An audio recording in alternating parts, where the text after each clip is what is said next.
کم سن نکرانی سے پیاس بجھائی۔ میرا نام عامر ہے۔ میرے گھر میں میرے والد اور والدہ رہتے ہیں۔ ایک بڑی بہن تھی جس کی شادی ہو چکی تھی اور وہ امریکہ سیٹل ہو چکی تھی۔ میری امی نے ایک ماسی رکھی ہوئی تھی جو اچھی خاصی عمر کی تھی۔ وہ اپنے ساتھ اپنی ایک نواسی کو لاتی تھی جس کی عمر 15 سال تھی۔ اس ماسی کی بیٹی فوت ہو چکی تھی، جس کے بعد اس کی نواسی کی پرورش کی ذمہ داری اس پر آن پڑی تھی۔ پھر کچھ ہی مہینوں میں وہ ماسی اور اس کی نواسی ہمارے گھر میں ایڈجسٹ ہو گئے اور ہم نے ان دونوں پر بھروسہ کرنا شروع کر دیا۔ میں ویسے تو اچھا خاصا شریف لڑکا تھا۔ میرے والد ایک بزنس مین تھے اور ان کا بزنس پورے پاکستان میں پھیلا ہوا تھا، جس کی وجہ سے وہ اکثر کسی نہ کسی دوسرے شہر جاتی رہتی تھی۔ میری امی کا گھر بھی دوسرے شہر میں تھا۔ ایک بار ایسا ہوا کہ ابو کو اپنے بزنس کے لیے دوسرے شہر جانا تھا۔ اسی شہر میں امی کا میکہ بھی تھا۔ ابا امی کو بھی ساتھ لے گئے تاکہ وہ اپنے والدین اور بھائیوں سے ملاقات کر لیں۔ امی ابو کا یہ دورہ تقریباً 2 ہفتے تک کا تھا۔ مجھ سے بھی پوچھا گیا، مگر اگلے ہفتے میرا یونیورسٹی میں ٹیسٹ تھا، تو میں نے کہا آپ لوگ جائیں، میں آپ کے پیچھے آ جاتا ہوں۔ میری بات سن کر امی ابا راضی ہو گئے اور میں اپنے گھر میں اکیلا رہ گیا۔ ابھی صبح کا وقت تھا۔ میں ناشتہ کر کے اپنے ٹیسٹ کی تیاری کر رہا تھا تو ماسی اور اس کی نواسی کام کرنے آ گئے۔ میں نے ماسی سے کہا، امی اور ابا گئے ہیں دوسرے شہر، تم کو پتا ہے جو کام کرنا ہے وہ سب کر لو، کوئی بتائے گا نہیں کہ کون سا کام کرو۔ مجھے اس نے کہا، آپ بے فکر رہو عامر بیٹا، سب کر لوں گی۔ یہ کہہ کر وہ دونوں سب سے پہلے کچن میں برتن دھونے میں مصروف ہو گئی۔ ذرا دیر کے بعد ماسی کی نواسی، جس کا نام زرینہ تھا، وہ کام چھوڑ کر بیٹھ گئی۔ میں تھوڑی دیر دیکھتا رہا، پھر ماسی سے پوچھا، زرینہ کو کیا ہوا ہے؟ ماسی، اس کو بخار ہے، ماسی نے جواب دیا۔ تو تم اس کو کام پر نہ لاتی اور بیمار ہو جائے گی، میں نے ہمدردی سے جواب دیا، جس کو سن کر زرینہ نے تشکر آمیز نظروں سے میری جانب دیکھا۔ میں اکیلا کیسے اتنا کام کرتی؟ ابھی اور بھی تو گھروں میں جا کر کام کرنا ہے، ماسی نے جواب دیا۔ تم نے اس کو دوا دلائی؟ میں نے ماسی سے سوال کیا۔ نہیں، ابھی گھر جا کر دلاؤں گی، ماسی نے جواب دیا۔ گھر تو تم شام تک جاؤ گی نا؟ میں نے ماسی سے سوال پوچھا۔ جی شام تک ہی جانا ہوگا، ماسی نے جواب دیا۔ ایسا کرو، تم اپنا کام کرو، میں زرینہ کو دوائی دلا کر لاتا ہوں، میں نے ماسی سے کہا۔ رہنے دے عامر صاحب، تکلیف نہ کریں، ماسی نے منع کرنے کے انداز میں کہا۔ تکلیف کیسی؟ تم لوگ ہماری اتنی خدمت کرتی ہو، ہمارا سارے گھر کا کام کرتی ہو، یہ تو تمہارا حق بنتا ہے۔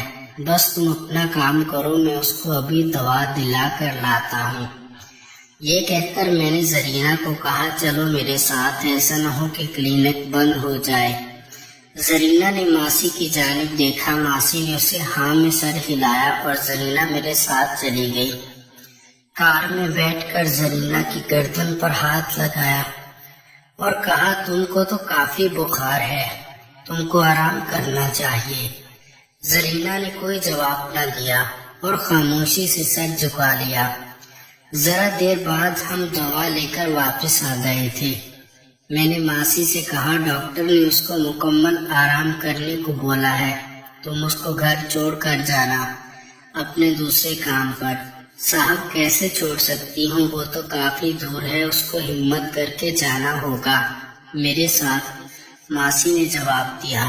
ڈاکٹر نے کہا ہے اگر آرام نہ کیا تو دوا اثر نہیں کرے گی، طبیعت اور خراب ہو جائے گی، بہتر یہی ہے کہ زرینہ کو آرام کرنے دو، میں نے جواب دیا۔ ماسی سوچ میں پڑ گئی۔ پھر بولی صاحب میں اس کو گھر تو نہیں چھوڑ سکتی، دوسرے کام پر دیر ہو جائے گی، اگر آپ کو برا نہ لگے تو میں شام تک اس کو آپ کے گھر میں چھوڑ دوں، میں باجی سے بات کر لوں گی، ماسی نے درخواست کی۔ ایک دم میرے دماغ میں تصور بننے لگا، میں نے تھوڑا سوچا پھر کہا باجی سے بات کرنے کی ضرورت نہیں، ویسے بھی وہ 1 ہفتے بعد آئیں گی، تم اس کو چھوڑ دو، مگر شام میں ضرور واپس لے جانا، ہو سکتا ہے میں گھر سے باہر جاؤں تو یہ اکیلی کیسے رہے گی؟ میں نے خوشی کو دباتے ہوئے کہا، ہاں صاحب آپ فکر نہ کریں، میں شام میں اس کو آ کر لے جاؤں گی۔ ماسی نے بھی خوش ہو کر کہا۔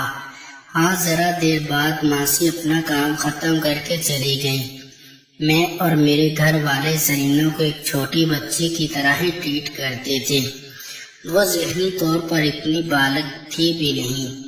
خیر ماسی کے جانے کے بعد میں ذہن میں منصوبہ بنانے لگا کہ کس طرح اپنی خواہش پوری کروں، مگر مجھے ڈر بھی تھا یہ شور مچا دے گی یا بعد میں کسی کو بتا دے گی۔ تم نے صبح سے کچھ کھایا ہے؟ میں نے زرینہ سے سوال کیا۔ جی تھوڑا سا کھایا تھا، زرینہ نے جواب دیا۔ تم یہاں نہ بیٹھو، یا تو صوفے پر لیٹ جاؤ یا پھر اندر جا کر بیڈ پر لیٹو، ایسے بیٹھی رہو گی تو آرام نہیں ملے گا، میں نے زرینہ کو کہا۔ جی اچھا، یہ کہتے ہوئے وہ اٹھی اور راستے میں لڑکھڑانے لگی تو میں نے بھاگ کر اس کو پکڑا اور سہارا دیا۔ تم تو کافی کمزور لگ رہی ہو، چلو میں تم کو لے کر بیڈ پر لیٹاتا ہوں، یہ کہہ کر میں اس کو پکڑ کر اپنے بیڈ روم میں لے گیا اور اس کو بیڈ پر لیٹا دیا۔ پھر کچن میں جا کر اس کے لیے ایک سیب کاٹا اور دودھ گرم کر کے کمرے میں لے آیا۔ چلو یہ کھاؤ اور پھر دوا بھی لینی ہے، شام تک تم کو ٹھیک ہونا ہے، یہ کہتے ہوئے میں اس کی جانب دیکھ کر مسکرایا۔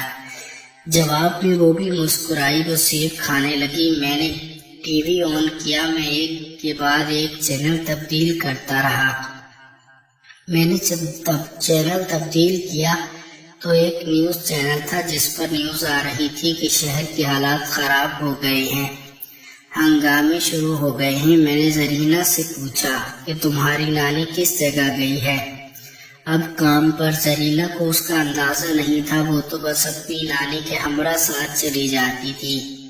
خیر میں سوچنے لگا کہ ماسی کیسے آئے گی اور کیسے زرینہ کو لے کر جائے گی۔ ابھی میں سوچ رہا تھا کہ اچانک فون کی بیل بجی۔ میں نے بھاگ کر فون اٹھایا تو دوسری طرف ماسی تھی، وہ کافی گھبرائی ہوئی تھی۔ میں نے پوچھا تم کہاں ہو؟ تو اس نے جو ایریا بتایا وہ میرے گھر سے کافی دور تھا اور وہاں کے حالات خراب تھے۔ میں نے ماسی سے اس کا پروگرام پوچھا کہ وہ کس طرح آئے گی میرے گھر زرینہ کو لینے، تو اس نے جواب دیا، عامر بیٹا اس وقت تو گھر سے نکلنا جان کو خطرے میں ڈالنا ہے۔ میں نے ماسی سے کہا اگر میرے گھر تک آ سکو تو آ جاؤ اور تم دونوں یہی رکو جب تک حالات ٹھیک نہیں ہوتے۔ ماسی نے میرا بہت شکریہ ادا کیا اور کہا کہ وہ پوری کوشش کرے گی کہ زرینہ کو لینے آ جائے۔ میں نے کہا تم زرینہ کی فکر نہ کرو، وہ آرام سے ہے، اور پھر میں نے اس کی زرینہ سے فون پر بات کروا دی۔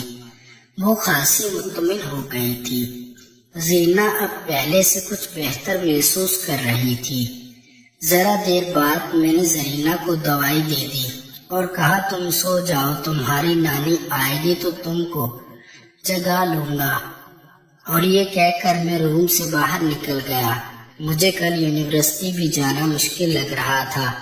ابھی میں اپنے دماغ میں پلان کر ہی رہا تھا کہ دوست کا فون آیا اور اس نے بتایا کہ کل یونیورسٹی بند ہے شہر کے حالات خراب ہونے کی وجہ سے۔ میں دل ہی دل میں بہت خوش ہوا اور دعا کرنے لگا کہ ہم ماسی نہ آ سکے تو میں زرینہ کے ساتھ اپنی رات رنگین کر لوں۔ میں نے ٹی وی لانچ والا ٹی وی آن کیا تو پتہ چلا شہر کے حالات مزید خراب ہو گئے تھے اور شہر میں کرفیو لگ گیا تھا۔ میں بہت خوش تھا تو میں نے کچن میں جا کر کھانا گرم کیا اور کہا زرینہ کو جا کر دیکھوں اس کی طبیعت کیسی ہے۔ اب زرینہ کا بخار اتر چکا تھا۔ زرینہ مجھے پسند کرتی تھی مگر وہ مجھے بتاتی نہیں تھی۔ اس رات اس نے مجھے اکیلا پا کر میرے گلے میں باہیں ڈال دی اور مجھے کہنے لگی میں آپ کو بہت پسند کرتی ہوں اور میں آپ کے ساتھ شادی کرنا چاہتی ہوں۔ میں زرینہ کو اپنے ہونٹوں سے مزہ دینے لگا۔ زرینہ بہت مدہوش ہو رہی تھی اور ہلکی ہلکی منہ سے آوازیں نکال رہی تھی۔ میں نے تقریباً 15 منٹ زرینہ کے اوپر لگایا اور اپنا پانی باہر نکال دیا تاکہ وہ ہونا ہو جائے، کیونکہ ابھی تک وہ بالکل چھوٹی سی اور کمسم تھی۔